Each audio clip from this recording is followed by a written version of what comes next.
ঢাকা চট্টগ্রাম মহাসড়কের পাশে Gausia hotel and restaurant.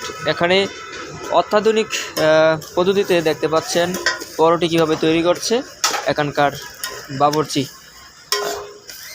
এক এক করে তিনি রুটিগুলি আগে বেলে নিয়েছেন, তারপরে তাওয়াতে দিয়ে দিয়েছেন। তাওয়াতে দেওয়ার পর তিনি এক একটি রুটিকে যেভাবে চাপ প্রয়োগ করতেছেন, তার হাতে আবার একটি হাতলও রয়েছে, সেই হাতল দ্বারা তিনি এটিকে পরিচালনা করছেন। এদিক সেদিক উল্টে কিন্তু তিনি ভালোভাবে ভেজে নিচ্ছেন। তো এই বিষয়টি নিয়ে আমরা একটু কথা বলবো ভাইয়ের সাথে। তিনি কতদিন যাবৎ এই রুটির কারিগরি হিসেবে কাজ করছেন? ভাইয়ের নাম কি? মোহাম্মদ শরীফ। মোহাম্মদ শরীফ। কতদিন যাবৎ আপনি এই রুটির কাজ করেন?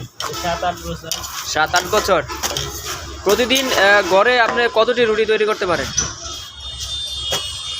পরে 700-800 করে।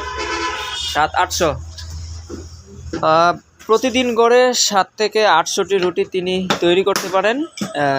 শরীফুল ইসলাম আমাদেরকে যেমনটি জানিয়েছেন, ঠিক এইভাবে তিনি একটি টেবিলের উপরে রেখে এভাবেই বেলে নেন। আগে প্রথমে তার আগে খামি করে নেন। এভাবে ছোট ছোট টুকরো খামির অংশটুকু দিয়ে তিনি এভাবে রুটি তৈরি করে থাকেন।